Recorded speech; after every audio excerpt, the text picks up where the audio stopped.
Bonjour à tous, je suis ravi de vous retrouver aujourd'hui pour cette première interview qui me tient particulièrement à cœur puisqu'elle aura lieu avec Isabelle Noteris. Bonjour Isabelle. Bonjour. Alors Isabelle, tu es coach spécialisée dans le burn-out, Oui. mais au-delà de ça, tu étais la toute première cliente de Work & Meet et donc on est ravi de faire cette première interview avec toi. Avant toute chose, comment ça va? Ça va bien, merci. Alors, est-ce que tu peux te présenter brièvement pour ceux qui ne te connaissent pas éventuellement? Oui, c'est vrai que coach burn-out, qu'est-ce que ça veut dire?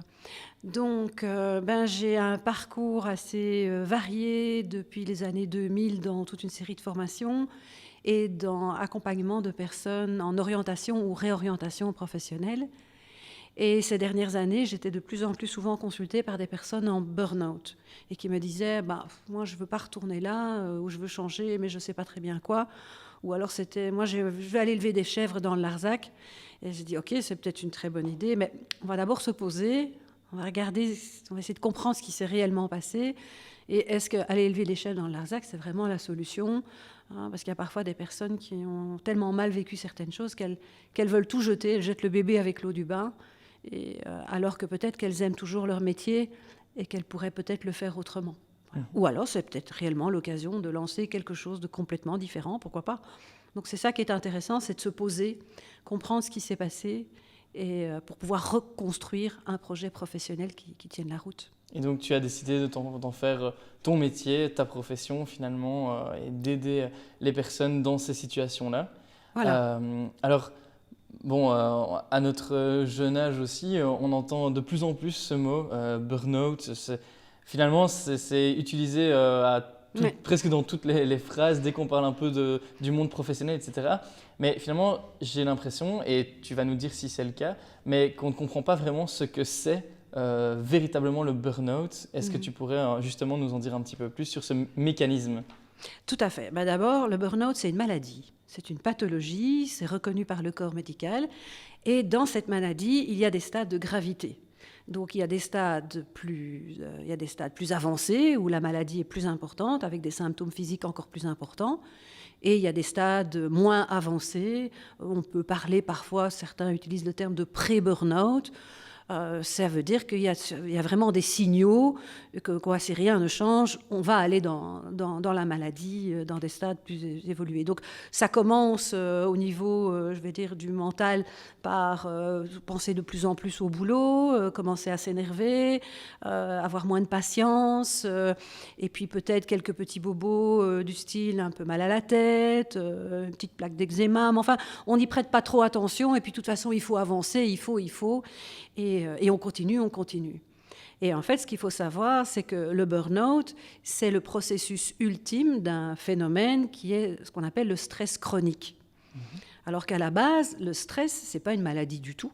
C'est au contraire, c'est un mécanisme qui est là à la base pour nous sauver la vie.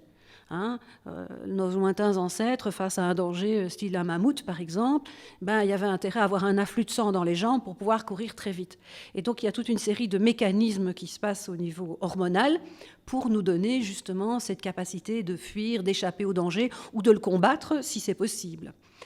Alors évidemment, notre vie, elle a beaucoup changé. Nous ne sommes plus face à des mammouths, sauf si on va au musée des sciences naturelles. Et pourtant, notre organisme fonctionne de la même façon. Donc nous ne sommes plus confrontés aux mêmes dangers, en tout cas dans nos pays ici, mais nous avons quand même beaucoup de stress. Pourquoi? Par nos pensées, essentiellement par nos pensées, par nos émotions. Et quand on vit dans un climat d'incertitude comme celui que nous connaissons maintenant, les pensées, c'est est-ce que je vais savoir payer mon loyer à la fin du mois? Est-ce que je vais garder mon boulot? Est-ce que je vais garder mes clients? Voilà, on vit dans une incertitude qui fait que du coup, notre cerveau le perçoit comme un danger et donc va en effet fabriquer tout ce qu'il faut pour faire face à ce danger. Toutes les hormones du stress sont bien présentes. Et le problème, c'est quand ces hormones s'accumulent dans l'organisme, ça finit par endommager l'organisme par toute une série de processus. Et c'est comme ça qu'on arrive dans des symptômes lorsqu'on est dans un stade plus avancé, dans le burn-out par exemple, avec des problèmes vraiment importants au niveau de la peau, des problèmes de digestion, des problèmes d'hypertension, de maladies du système immunitaire, voire parfois des membres comme s'ils étaient paralysés. Donc là, on est dans des stades très avancés de ce stress devenu chronique qui se termine par le burn-out. C'est la personne, c'est comme dans les fusées dans l'aérospatiale, quand il n'y a plus de carburant dans le moteur, le moteur il explose. Les personnes en burn-out, c'est vraiment ce qu'elles vivent, à un moment, il n'y a plus d'énergie et le corps lâche. Et donc tu parlais justement d'incertitude. Le contexte d'incertitude, c'est une cause de ce stress chronique qui peut mener à terme au burn-out, si j'ai bien compris ce que tu expliquais. Quelles sont justement les causes de ce stress chronique et quand on parle d'incertitude, à l'heure où on tourne cette vidéo, on est à la veille d'un nouveau Conseil national de sécurité. Je pense qu'on est en plein dans le thème en fait, de l'incertitude. Oui. Quel est pour toi ici comment est-ce que tu appréhendes cette situation vis-à-vis du burn-out, vis-à-vis de ce qui va se passer chez les personnes en réalité, dans le contexte actuel des choses? Alors, ce qu'il faut voir aussi dans le burn-out, c'est toujours comme une balance. Donc, il y a des choses qui nous donnent de l'énergie et puis il y a des choses qui viennent prendre notre énergie. Et donc, l'incertitude, elle existe déjà depuis quelques années. C'est pas nouveau. Le climat économique dans lequel on vit, c'est pas nouveau. La période Covid vient rajouter encore. Donc, c'est une couche supplémentaire. Et le souci, c'est que justement, ce qui met du positif dans notre balance, outre le sommeil, une alimentation équilibrée, un exercice physique, il y a les relations sociales, les relations humaines, pouvoir prendre quelqu'un dans ses bras. Tout ça, c'est reconnu comme étant des choses dont l'être humain a besoin. Ça fait partie de nos énergies positives qui vont nous aider à maintenir cette balance. Et on le voit, les impacts d'un confinement, surtout pour des personnes qui, à la base, vivent déjà seules, il est beaucoup plus fort, évidemment, que chez les personnes qui ont l'occasion de vivre dans une plus grande famille ou avec un cercle plus étendu dans les relations. Donc ça, c'est vraiment quelque chose qui va être fort impacté si on reconfine. C'est justement l'être humain a besoin de relations. L'être humain est un animal social. Donc c'est une grande caractéristique. Maintenant, par rapport au burn-out, les personnes les plus susceptibles de faire un burn-out, ce sont en général les personnes qui s'accrochent le plus. Donc ce sont les personnes les plus impliquées en général quand c'est un burn-out professionnel. C'est pas les je m'en foutistes qui vont faire un burn-out parce que eux, quand ils en ont marre, eux, à la limite, ils pourraient dire « ouais, je suis en burn-out, foutez-moi la paix ». Bon, d'abord, c'est un médecin qui doit dire que c'est un burn-out. C'est une pathologie, donc ça doit être certifié par un médecin. Et ensuite, les personnes qui, elles, vont faire un burn-out, en général, elles s'en plaignent rarement. Ou quand elles commencent à se plaindre, elles sont déjà dans un stade très avancé, malheureusement, du processus. Et alors, je reviens un peu à l'actualité et liée justement au monde professionnel. On vit la crise sanitaire depuis maintenant passé 9 mois, quelque chose comme ça. Et au point de vue professionnel, certaines personnes, ça fait 9 mois qu'elles n'ont pas bougé de la maison parce qu'elles sont en télétravail. Et justement, cette thématique du télétravail, on va la voir revenir certainement dans les prochaines semaines. Le dernier Conseil national de sécurité, justement, demandait que le télétravail soit la règle, on va dire. Peut-être que demain, il renforce cette norme. Quel impact ça va avoir justement tout ce monde en télétravail? Comment est-ce que tu crois qu'ils vont vivre les choses? Puisqu'on parlait de liens sociaux, ici les liens sociaux au niveau professionnel sont un peu coupés ou en tout cas maintenus par le distanciel et les appels Skype et autres. Mais véritablement, comment est-ce que ces personnes vont, tu crois, vivre cette nouvelle période? D'après les échos que j'ai entendus, puisque moi j'ai eu l'occasion de continuer à travailler dès la mi-mai avec de la vidéoconférence, et il y a des gens qui disent moi le télétravail finalement ça me convient bien. Mais je pense qu'au bout d'un certain nombre de mois, il y en a quand même beaucoup qui en reviennent un petit peu, parce qu'on est justement coupé des autres. Donc le sentiment, le besoin même d'appartenance, qui est aussi inhérent à l'être humain, est parfois un petit peu mis à mal. Comment se sentir, faire partie d'une équipe quand on ne voit plus réellement les gens. Et puis surtout, dans le télétravail, là, ce que j'ai vu dans certaines personnes qui avaient réellement des difficultés, c'est soit ils ne sont pas du tout équipés à la maison, il n'y a pas un bureau, ils n'ont pas une pièce adéquate. Alors quand il y avait les petits-enfants qui, eux, ne comprennent pas ce qui se passe et qui ont besoin qu'on s'occupe d'eux, c'était carrément impossible. Et puis il y a eu la période des examens où je me souviens de choses très folkloriques avec des participants à certains ateliers d'outplacement où ils devaient aller dans leur garage ou ne pouvaient pas participer aux ateliers parce qu'ils avaient un enfant qui passait des examens à l'université et qu'il fallait réserver la bande passante. Donc le télétravail, il y a des gens qui disent oui, c'est bien, mais 1 ou 2 jours par semaine, quoi, pas plus, parce qu'il faut garder le contact avec l'équipe. Ça va avoir un impact sur nos vies personnelles, professionnelles, privées, cette période-là? Ah oui, je pense que personne n'en sortira comme il y est entré. Je ne dis pas que ce sera ultra négatif pour tout le monde. Il peut y avoir eu justement la découverte que finalement, on n'a peut-être pas besoin d'aller au bureau tous les jours. Et moi, je me souviens au début des années 2000, quand je travaillais dans une grosse société de consultance, qui était basée à Bruxelles, déjà, ils encourageaient de ne pas tous venir au bureau à Bruxelles et ils louaient à l'extérieur, dans la banlieue, des bureaux où on pouvait se rendre de façon très libre, sans avoir un bureau vraiment à soi, mais plutôt un espace de travail. Et donc, c'est pour ça que télétravail ne veut pas toujours dire travailler de la maison. Et je pense que si le télétravail devient une norme, ou en tout cas de plus en plus, peut-être que ce serait une bonne idée de réfléchir à des espaces qui ne soient pas spécialement la maison, mais qui ne soient pas non plus l'obligation d'aller au bureau, faire des kilomètres, aller se taper des embouteillages et des choses comme ça. Donc il peut y avoir quelque chose de positif aussi qui va sortir dans cette façon de travailler, où justement, si on se retrouve à travailler dans un autre espace, soit avec d'autres personnes de l'entreprise, mais qu'on ne côtoyait peut-être pas parce qu'on ne faisait pas exactement la même chose, mais on habite la même région. Ou alors on pourrait éventuellement imaginer un espace de travail où on va croiser les gens d'autres entreprises. Et à ce moment-là, ça peut favoriser aussi des échanges, de la créativité. Donc je pense que tout n'est pas négatif non plus dans l'avenir du travail à distance. Et alors je me souviens, quand on a préparé cet entretien ensemble, on a parlé aussi du sentiment d'appartenance. Oui. Alors j'ai oublié de préciser, mais à la base, toi tu es historienne de formation. Oui. Et donc c'est vrai que tu as aussi beaucoup d'anecdotes de comparaison, je vais dire, entre le passé et ce qu'on vit maintenant. Et je me demande si ce n'était pas encore une autre anecdote de mammouth ou quelque chose comme ça, pour illustrer le sentiment d'appartenance des hommes, enfin des hommes avec un grand H.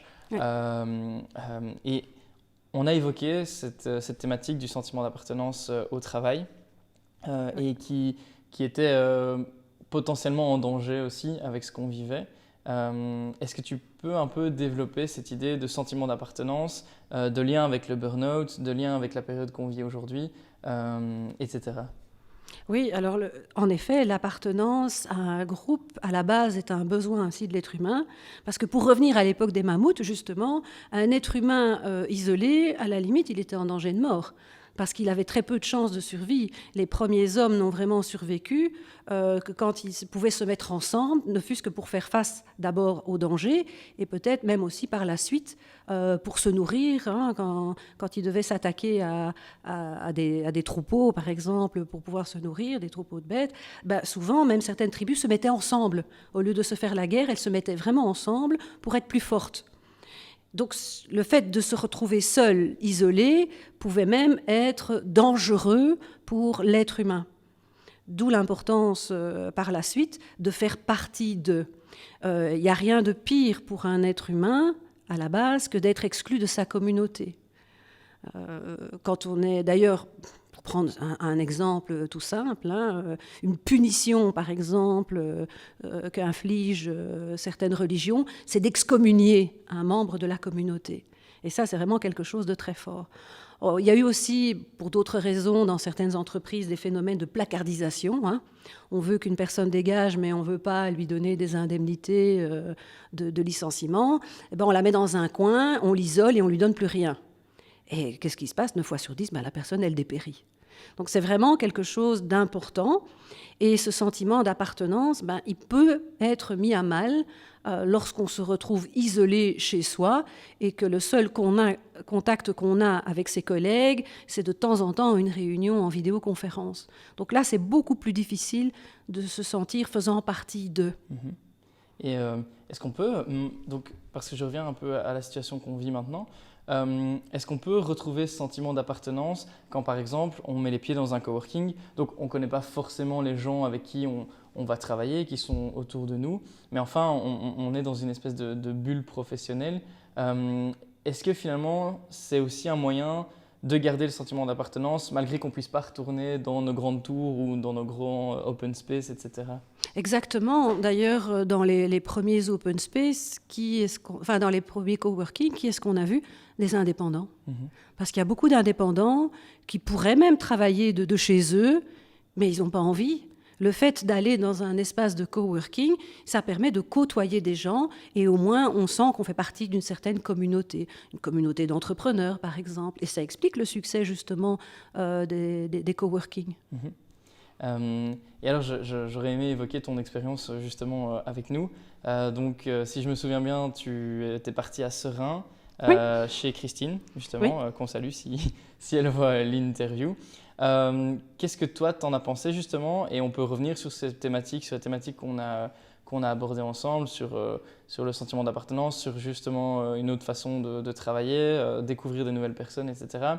Est-ce que tu penses que cette façon de travailler qui, finalement, n'est pas spécialement intuitive ni habituelle, aller chez des indépendants qu'on ne connaît pas, qui initialement ne sont pas du tout destinés à ouvrir un coworking ou quoi ou qu'est-ce.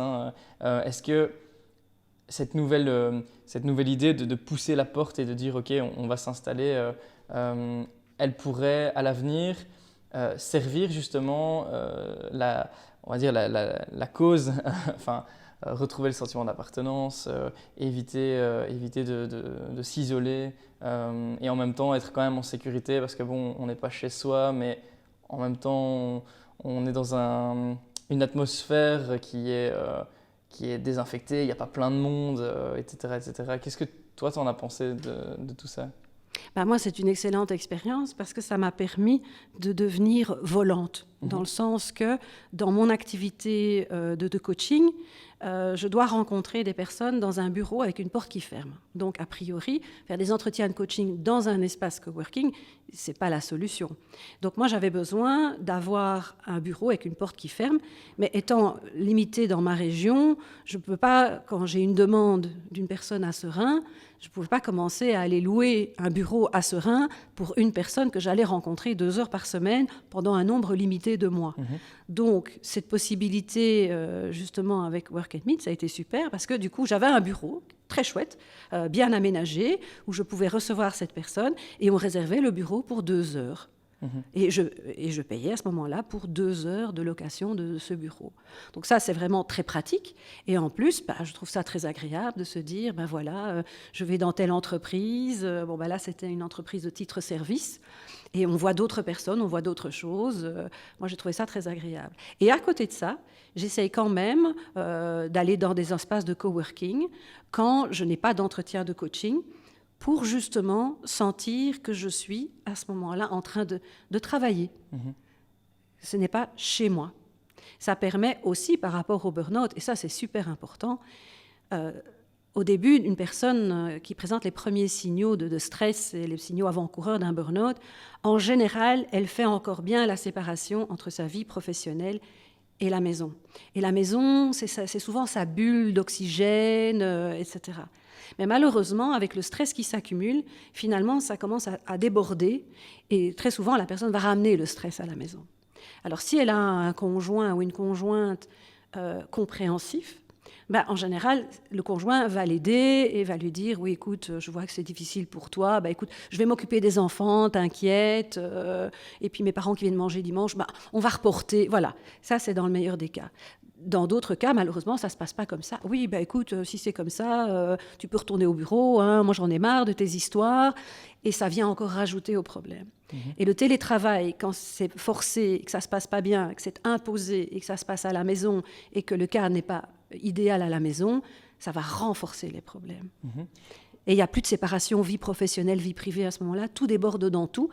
Et on peut se retrouver avec à la fois du burn-out parental et du burn-out professionnel. Tout est mélangé. Quand on a discuté aussi pour préparer cette interview, tu as utilisé une notion justement dans cette thématique-là que j'ai trouvée super intéressante. C'est la notion de sas. Tu expliquais que quand on part du bureau, on rentre dans sa voiture et finalement, une fois dans la voiture, le trajet bureau-maison, c'est le sas de décompression. Pour certaines personnes, oui, tout à fait. Et en fait, maintenant, quand on doit travailler depuis chez nous, il n'y a plus ce sas et on est finalement enfermé au boulot quelque part. C'est un peu ça l'idée. Oups. Oui, et plusieurs personnes m'ont mentionné le fait qu'elles travaillaient plus en télétravail que quand elles étaient au bureau. Parce qu'en télétravail, elles enchaînent les réunions, la réponse aux emails, il faut être disponible. Et donc, elles ne se lèvent même plus, ne fût-ce que pour aller à la machine à café et échanger 3 mots avec un collègue. Tout ça n'existe plus. Et il n'y a plus justement ce sas, même si être coincé dans les embouteillages, c'est pas ce qu'il y a de plus joyeux, ça peut même rajouter une partie de stress, mais il y a quand même pas mal de gens qui disent moi je vais travailler en train, et dans le train j'ai l'occasion de lire, ou je regarde une vidéo, ou j'écoute ma musique, voilà. Tout ça disparaît évidemment quand on est dans le télétravail à la maison. Ça, c'est toutes des choses importantes sur une journée de travail. Le temps de boire un café avec son collègue, vraiment le temps de prendre un petit break et de discuter et juste de un peu flâner, entre guillemets, finalement. Oui. Qu'est-ce que ça apporte, justement, ces petits moments-là? En fait, on ne s'en rend pas compte, mais de nouveau, pour notre cerveau, ils sont super importants. Notre cerveau, il a une capacité de concentration qui est quand même limitée dans le temps. Au bout d'1 heure et demie, 2 heures, au plus grand 2 heures, il faut faire une pause, il faut s'arrêter au moins 5 minutes. Parce que sinon, notre cerveau, il sature et on est beaucoup moins efficace de toute façon. Donc la pause, et on le voit maintenant même dans certains milieux professionnels, où on donne même l'occasion à certaines personnes d'aller dans une salle où ils peuvent se relaxer, un endroit plus calme, où on peut prendre une pause un peu plus longue. Et comme par hasard, les personnes qui ressortent de ce local, elles ont l'esprit plus frais, plus dispo, tout simplement. Donc ça fait énormément de bien. Alors maintenant, le télétravail, il y a des gens qui disent aussi, mais c'est chouette d'être à la maison, parce que comme ça, je peux faire 2-3 choses et je jongle tout. Donc ça a du bon aussi. Et c'est pour ça que le télétravail ne devrait pas être 5 jours sur 5, en fait. Voilà. Parce que là, on est vraiment coupé des autres. Par contre, beaucoup d'entreprises, finalement, se disent le télétravail, c'est bien, mais pas plus que 1, 2 ou 3 jours par semaine. Pour justement que la personne continue à aller au bureau, à avoir des liens avec ses collègues. Ok, super. Écoute, moi j'en ai un peu fini avec mes questions. Je ne sais pas si tu as quelque chose à ajouter pour le petit mot de la fin, un conseil pour ceux qui verront cette vidéo. Le conseil pour toutes les personnes en télétravail, en tout cas, c'est de prendre soin de soi, de se dire que notre corps, notre cerveau, c'est nous.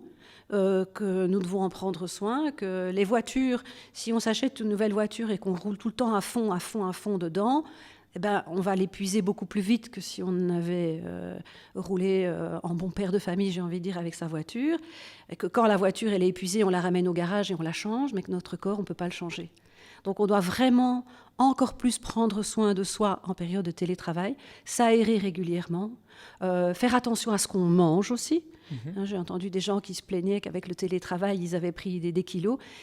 Oui, il faut faire attention à ce qu'on mange. On a parfois tendance à compenser un peu sur la nourriture. De nouveau, pour reprendre l'exemple de la voiture, si vous mettez du diesel dans une voiture qui roule à l'essence, vous ne mettez pas le bon carburant, la voiture, elle ne va pas bien fonctionner. Notre corps, c'est la même chose. Notre bien-être, c'est aussi bien manger, bien s'aérer, prendre soin de son corps, faire un minimum d'exercice physique. Moi, personnellement, c'est là où j'ai eu beaucoup de mal dans les ateliers que j'animais par Zoom, parce que je restais assise devant mon ordinateur pendant 1 heure, 2 heures, voire parfois 3 heures, sans pouvoir bouger. Et donc, c'est une chose à laquelle il faut faire très attention en télétravail. Il faut certainement penser à faire des pauses et à aller s'aérer, en espérant que ça dure le moins longtemps possible. Tout à fait. Ce sont des très bons conseils, je te remercie. Je rappelle que tu as une page Facebook pour ceux qui voudraient te retrouver. Je la mettrai en description de la vidéo. C'est Coach In. Coach C'est In, bien voilà. ça, voilà. Et donc, tu publies régulièrement des articles et du contenu très intéressant. Donc, voilà, pour ceux qui nous écoutent, n'hésitez pas à aller jeter un œil parce que vraiment, c'est très intéressant. Je te remercie, Isabelle. Je te souhaite tout le meilleur et à très bientôt alors. Merci beaucoup et à tout le meilleur aussi à votre super projet. Merci, au revoir. Au revoir.